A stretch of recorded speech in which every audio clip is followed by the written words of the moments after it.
Hey, I'm John Cannell, and today on Preppy Kitchen we're making a delicious pumpkin cheesecake. So let's get started. First off, set your oven to 350 so it's nice and warm, and now in the bowl of a food processor I'm gonna make the crust. Grab 10 graham crackers and plop them in. However, if you don't love graham crackers or you can't get them, speculoos cookies are delicious and full of flavor. These might actually be my favorite, but the boys love graham crackers. 90 grams of either. I'm gonna pulse this until the crackers are nice and crumbly.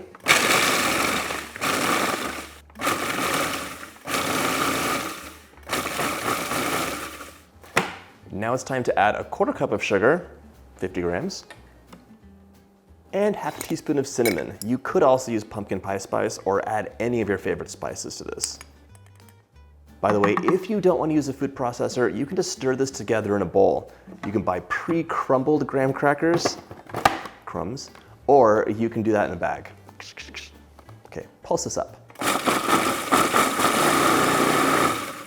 While pulsing, I'm gonna add a quarter of a cup or 56 grams of melted butter. This could be salted or unsalted, it's up to you and how salty you want things. Drizzle that butter in.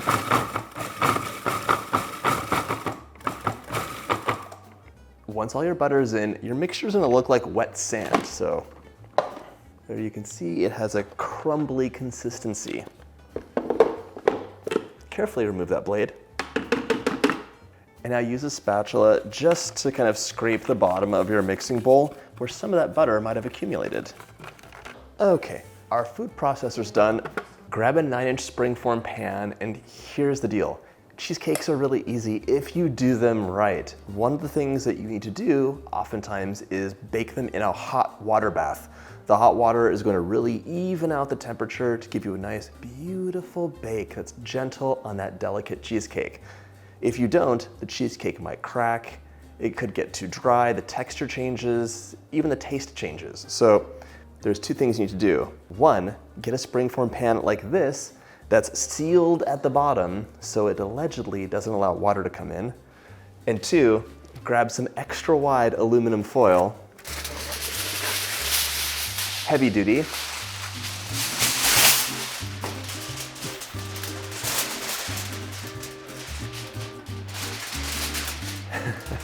This has holes in it, so I'm gonna grab another length of it. Sometimes you get a bum wrap. Look at these holes here. Unacceptable.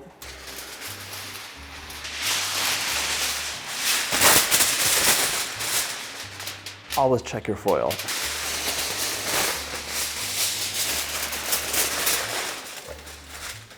All right, now we're going to create a little aluminum foil boat for our cheesecake to bake in so the water doesn't seep in. If your hot water seeps in, your cheesecake will be totally soggy and kind of gross. I'm using the foil mostly just to show you because I actually have tested this and it is waterproof. It's kind of cool. Okay. Now we can add our crumbs in, give it a little shake, and use a flat-bottomed glass or measuring cup to press. Your cookie crust is only gonna work if you really put it under pressure. If you add too much butter and make it too wet, it's just kind of like buttery and oozy after it bakes. So it has to have just enough butter to hold it together when you really press it in. Grab your cup. Distribute those crumbs. We will be pushing some up the side about 2 inches. So press somewhat gently at first, just to get these crumbs to rise up to their desired height. And then after that initial go around, we're gonna really knock them to the side. Press, there we go. The crust should be fairly thin. It's really just giving you a tasty barrier between the cheesecake and the hot pan. Otherwise, the cheesecake would kind of burn and change consistency. Take on some Basque cheesecake notes. You can click up here for that video. All right, this is ready to go into the oven, 350 for 10 to 15 minutes or until it is fragrant and slightly golden. In you go. While my crust is baking, we're gonna make the most amazing pumpkin cheesecake filling ever. So, start off by softening 3 8-ounce bricks of cream cheese, These are nice and room temperature. All your ingredients should be nice and soft so there are no lumps. Plop those in. Attach a paddle attachment. We're gonna cream this up on medium for about a minute, just to give it a nice, good start. This looks great. You never wanna go above medium speed when you're making a cheesecake because you're gonna beat too much air if you whip it on high. It's like if it's full of air bubbles, your cheesecake mixture is more likely to crack. It'll be a little bit less creamy and it doesn't want those air bubbles. So nice and slow is the way to go. I'm gonna scrape this down just before we add our sugars in. Pop it on a scale, zero it out. Using a scale helps me do less dishes, which I love, and it's more precise. 3/4 of a cup of granulated sugar, 150 grams, and half a cup of light brown sugar.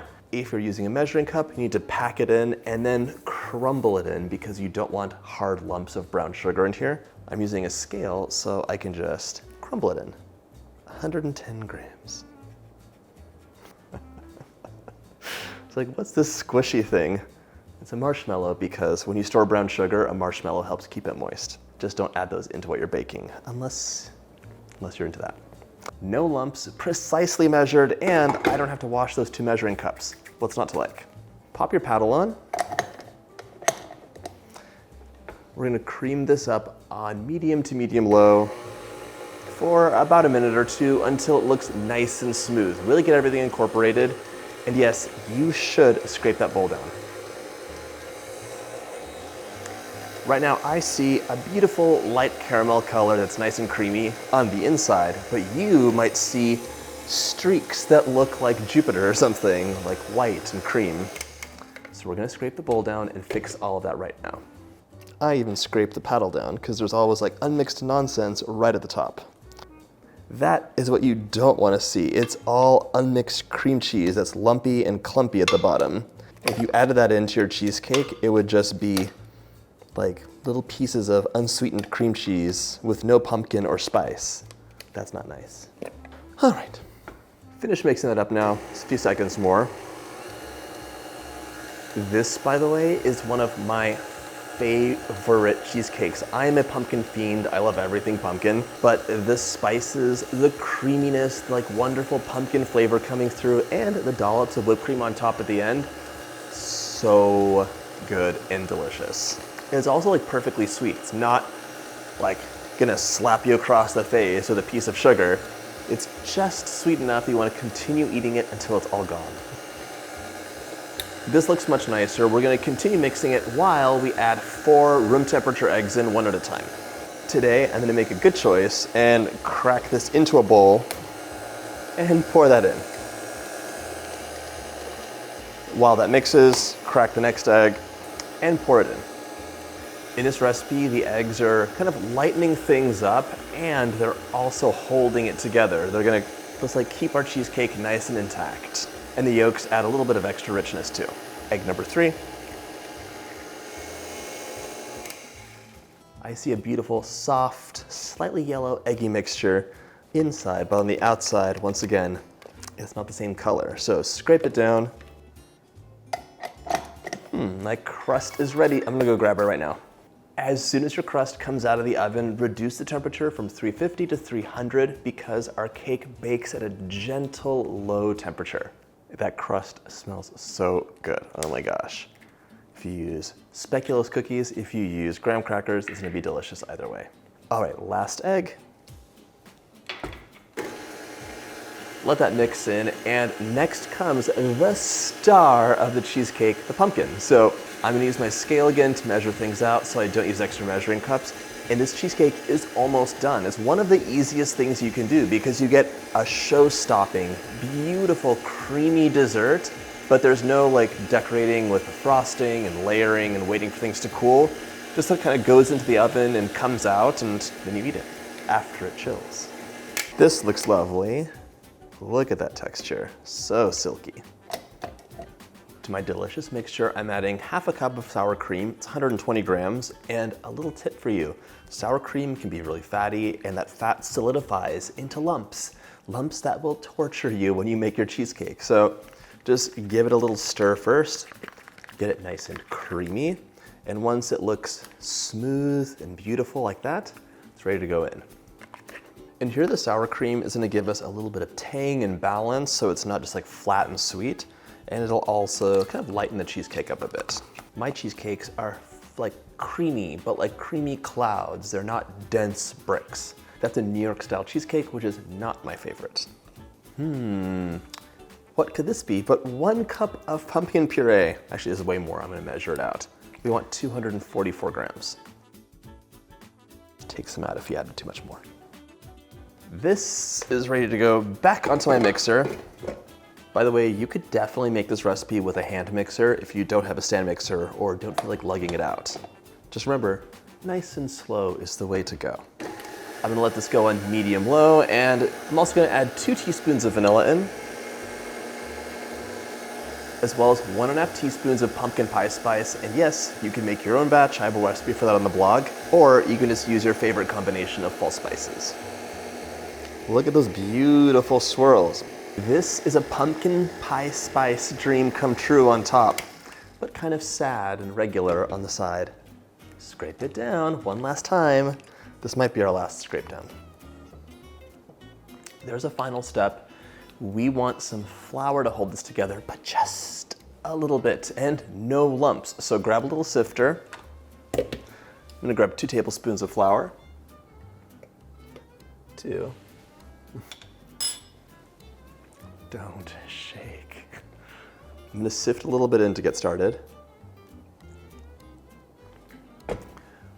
Low speed, and just little taps. A gentle rain of flour. Don't do this, just me.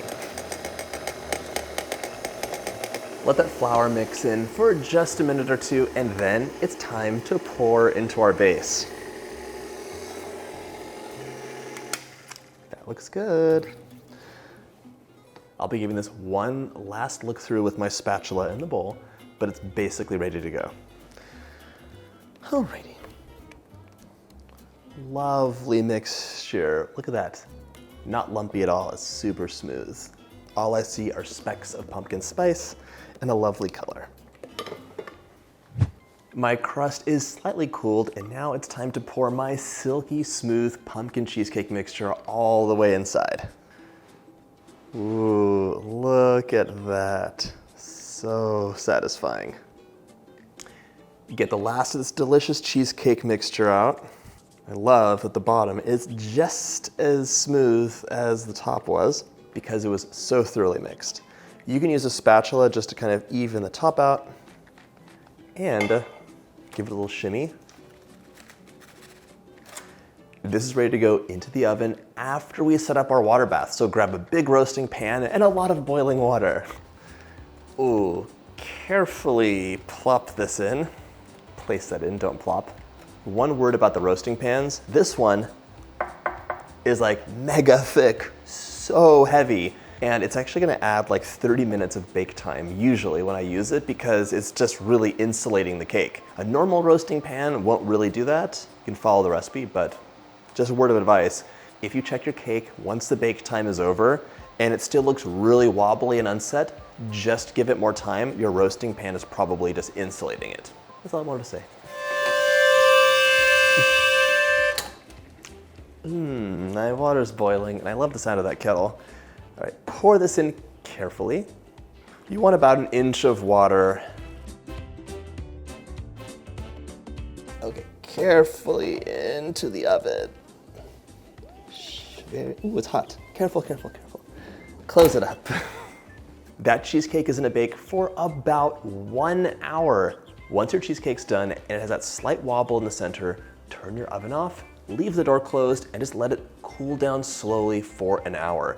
This will prevent any cracking because if you open the oven door up and then like leave it outside, it'll cool too quickly and it might crack, which would be unfortunate. Then let it come to room temperature, pop it into the fridge and chill it for at least 4 hours, but overnight is preferable.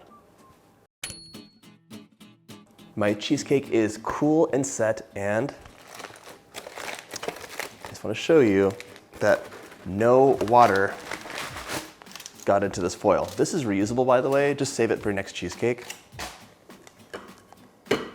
Also, this is waterproof, so it was all for naught, but exciting nonetheless. If you have any doubts about sticking, get a really small knife and just run it along the edge of your cheesecake. Just like that.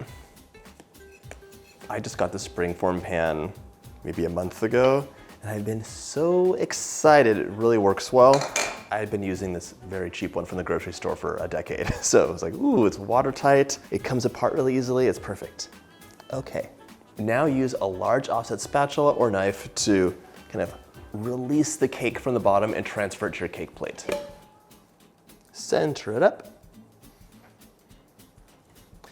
This cheesecake is beautiful, but how could you have cheesecake without whipped cream? I don't know. So I whipped up a little batch, and I'm gonna pipe some on with a large closed star tip in 846. Before you ever dollop on top of a cake, just grab the back of a spoon or spatula and do a practice run. So, do I like that? Do I like that? I like that one. So now I know what to do. All right, time to pipe. I'm giving these a little shimmy as I go, just to give them some visual interest, like that. A final touch is a sprinkle of either graham cracker crumbs, cinnamon, or pumpkin pie spice, just right on top there. It'll tone down that blaring white whipped cream.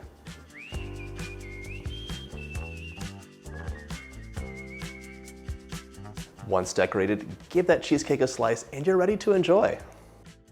I've been thinking about this cheesecake all year. It's one of my favorites. That is so good. You get full pumpkin notes, all the spice, and the cheesecake itself is perfectly sweet. I hope you get a chance to try this recipe, and if you like this video, check out my cheesecake playlist.